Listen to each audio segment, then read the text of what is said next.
Good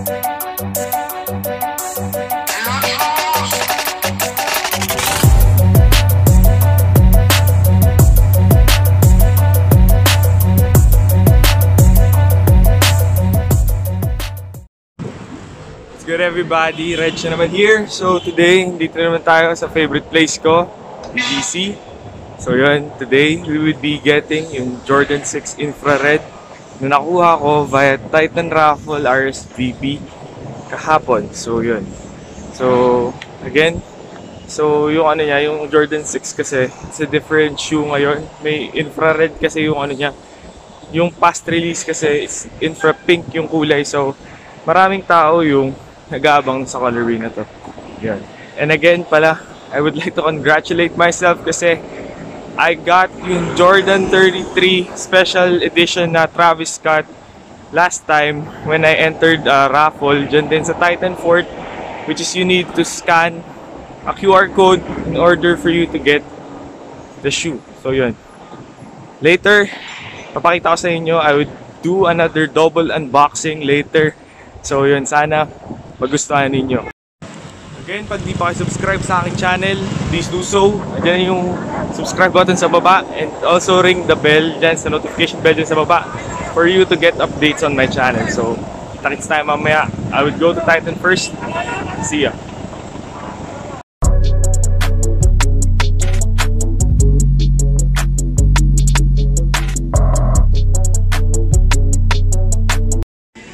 Guys, nandito ako sa Titan after buying my Jordan 6s.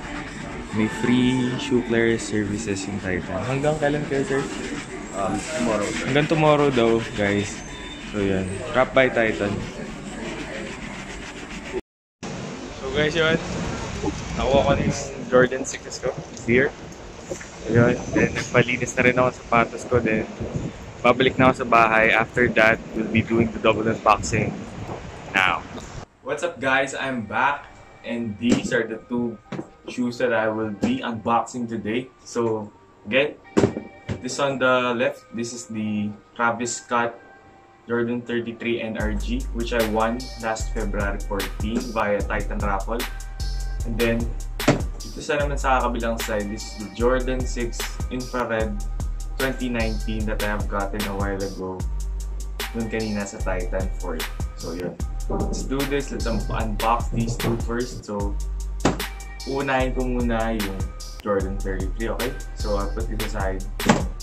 So this is the Jordan 33 Travis Scott NRG or NRG as they say. It's in the box din kasi na nakalagay NRG. So yun, so limited siya and I got this from Titan February 14 raffle.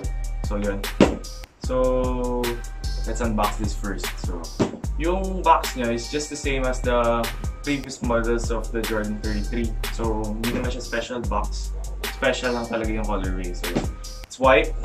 It's a very big box. Tapos yun, when you put it open, you just slide up. Then here, makikita ninyo may Jumpman logo dito. Ayan, may Jumpman logo dito. It's color red.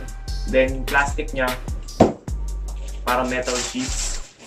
Just like mimicking yung ano, yung mga astronauts na ano, na jumpsuit. So yun. Then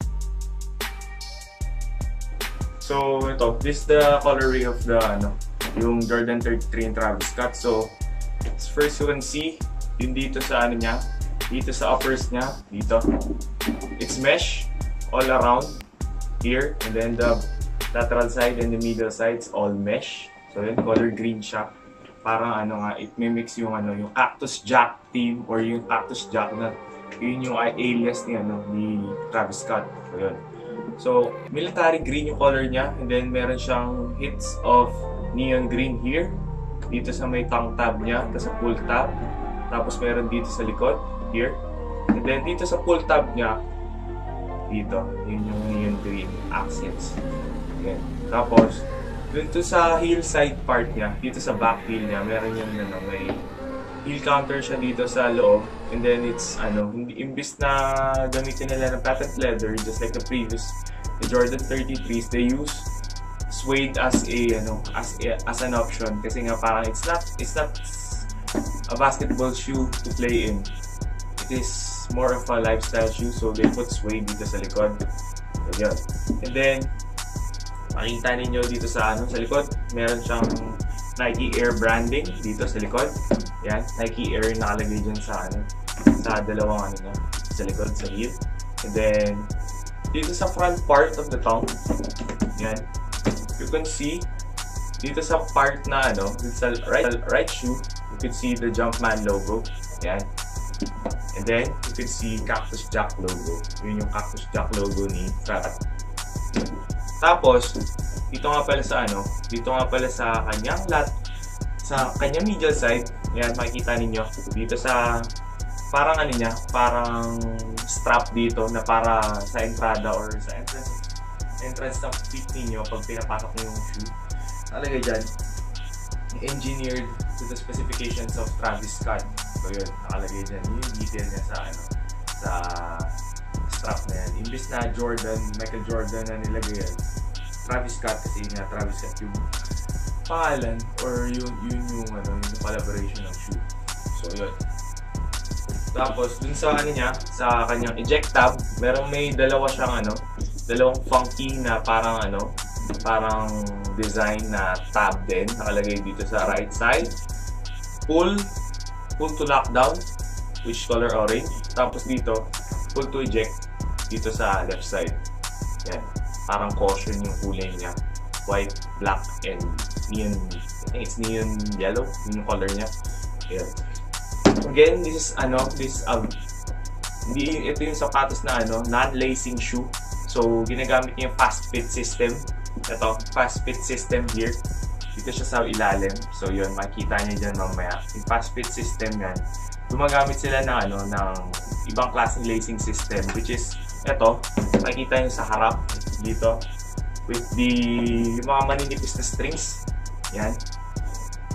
Ito yung ginagamit nila para mag-lace yung sapatos ninyo without you lacing up na parang in the traditional way. Ayan. Meron dito siyang plate sa ilalim. Ayan. Makita niyo may plate yan sa ilalim. So, yan yung fast fit system na sinasabi nila. Okay. Medyo yung sizing nito, it's not hindi siya true to size kasi nga super snug siya, and it's not fit for wide footers. If you're a wide footer, I suggest you go half a size or a full size up kasi nga super snug nito. So yun. Yung some performance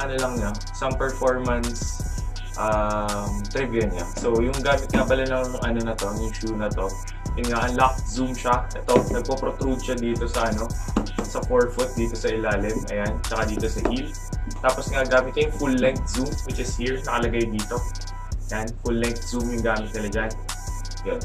Tapos yung gamit nila yung gamit nilang traction dito sa ilalim, mga nibs yan, parang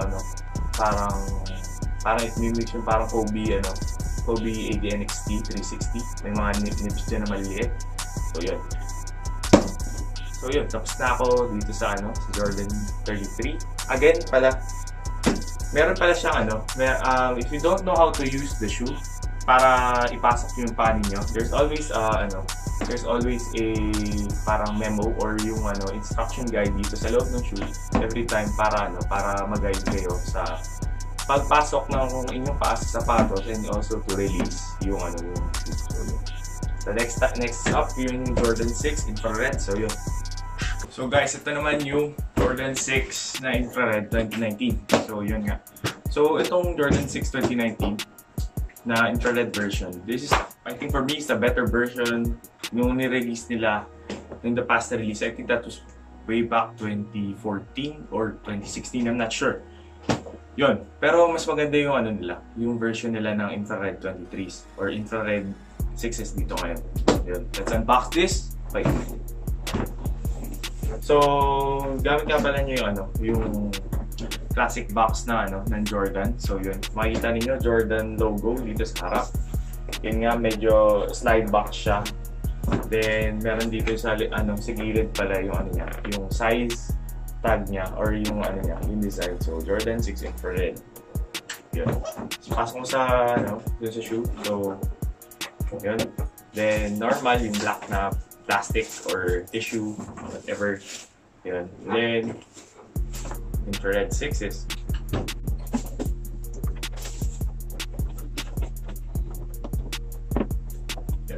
These are better infrared 6s na makikita ninyo kasi yung color na infrared niya, it's not infra pink just like the previous version. It's infrared talaga.